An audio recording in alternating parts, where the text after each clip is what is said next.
Alright, hi BeccaBug. I'm Dastardly, I guess. My dog is named Daz, so my Reddit is named after him. Anyway, you have, it sounds like, two dogs that need to learn how to be nice to each other, specifically an aggressive female who is being aggressive towards your male dog. First thing I would say is you should probably get her spayed. Call your local shelter. They probably have a low-cost spay and neuter clinic that you can go to. I know there are a lot of programs that are trying to get people to spay and neuter their pets. So that would be the very first thing that might help with some behavioral problems. Second of all is you're going to want to start clicker training them. This is a clicker. I got mine from Amazon. It's a Karen Pryor. That's the noise that it makes. I'll bring my dog. Yes, come here. Okay, this is my dog. He really likes the clicker. So basically, I'm going to load the clicker, which I've already done with him, so he knows, but I just click and give him a treat, so that he knows whenever he does something good, the treat's going to follow. So the clicker I use as a marker to essentially tell him that he's done the right thing and he's like one. So I can go up, up, up, up. Freeze, mister! Thank you. So he's kind of off camera. But basically what I asked him to do is put his paws up, and then when he did what I wanted, and when he spent enough time with his paws in the air, I clicked, because he was doing a good job. So what you're going to want to do with two dogs is you're going to want to load the clicker for each of them. So you're just going to be sitting with them separately, one at a time, where they can't hear the clicker, and you're going to click and give them a treat. Click, give them a treat. And you want to do this as frequently as you can throughout different times of the day, different rooms of your house, inside, outside, so that your dog learns that whenever you click, it means they've done a good job and a treat is on the way. And you want to do it separately so that you don't have to deal with the aggression off the bat, which I know for you might be difficult because you have the one dog that really wants to steal treats. But it's important that you find the time to do that so that both dogs know when they click, a treat is on the way. When you start off, you want the treat delivery to be almost immediate. After about a week, you can get to the point where the treat delivery happens after up to like 30 seconds to a minute. So I will sometimes click for my dog and then have to go to the kitchen and get a treat to give it to him. And that, because he is so used to working with the clicker, he knows that that's the case. So what you're going to want to do for your two dogs to make sure that they know to leave each other alone for their food is you're going to want to indicate, I can't remember what your dog's names are and I don't want to look over at the post, so I'm going to call them Jack and Jill. You're going to, first of all, work with Jill and just teach her a sit and maybe a lay down, give paw, whatever's really easy for her to learn, and use positive reinforcement clicker training. After you've already loaded the clicker, after they already understand that a click means they've done a good job, means they get a treat. So you have her doing whatever she's doing, and while your other dog is laying down, every time you click, you give a treat to both of the dogs.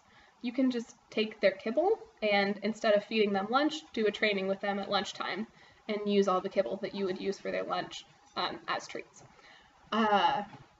And intersperse some high-value treats in there so that they know that magically high-value treats can appear when they're training, even if they're just getting kibble. So you have her learning sit, learning down, learning paws up, whatever, really easy basic things. And whenever you click, you give a treat to both dogs. This reinforces for her that she gets a treat whenever Jack gets a treat. And it reinforces for Jack that he needs to be calm and quiet and away from her when you're working with her. And then you want to do the same thing, switch dogs, and put her, now that she's learned, hopefully a lay down, put her in a lay down, click, treat both of them, and then start working with Jack and teach him something similar, maybe a different trick or a different command so that she doesn't start doing the command that you're asking him for. So you just put her in a down and a stay, and then whenever you click for whatever Jack is doing, you toss both of them a treat. That way she learns, she gets rewarded when Jack gets rewarded. And if she comes towards the treat, you block her and just give Jack the treat. So that she learns it's more profitable for her, it's in her best interest, to stay laying down over there. And you continue training them like this, making sure that every click means both of them gets a treat, and having one dog that you're actively working with, the other dog laying on the ground next to them, watching, because dogs do learn by watching, and also it'll positively reinforce the behavior of laying on the ground and patiently waiting your turn. So that should really help with that problem. As far as the barking at the door and the aggressive towards neighbors and other dogs, if you have a smart dog or an energetic dog, they need somewhere to put their attention. And so if there's a new person coming over, they're expressing how excited they are when they're barking. So what you're going to want to do is get your dog used to having a job to do, having tasks to run through. So you want to really, really strongly positively reinforce something really basic, like a sit, or what I do with my dog that gets him to express the energy that he's doing, but express it in a healthy way, is we do hug, which, if he comes over here, I can demonstrate with you. Come here. Come here. Have a hug. And he just jumps up on me, and then I give him some loves, and then I get to recognize that he, is doing a good job, whatever, and I love him. And that's really helpful because he's expressed to me that he's excited, we've shared that emotion together, and then I can tell him off, and then he's, had his excitement and he's done his job. And then once I've have him off, I'll ask for a sit and a stay.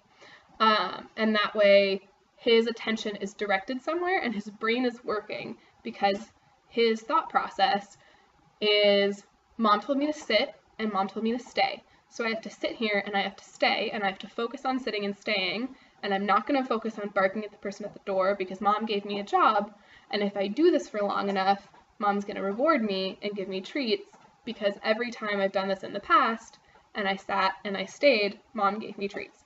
So if you have really strongly positively reinforced basic tricks, a sit, stay, a lay down, and you ask your dog for that behavior right before someone comes into your house, then the dog knows that in order to get that reward, they have to be paying attention to the job that they're working on. They have to be paying attention to staying and stay, and that way their brain is working, so they have something to focus on. When they don't have anything to focus on, when they don't have a task to do, that's when they get distracted and start focusing on the person at the door, and then they get out of control and they excite themselves by barking and jumping up and down, and then whatever you do to pay attention to that dog, or someone is paying attention to that dog who's, exuding energy as much as they can, they're getting attention, and that attention is acting as a positive reinforcer.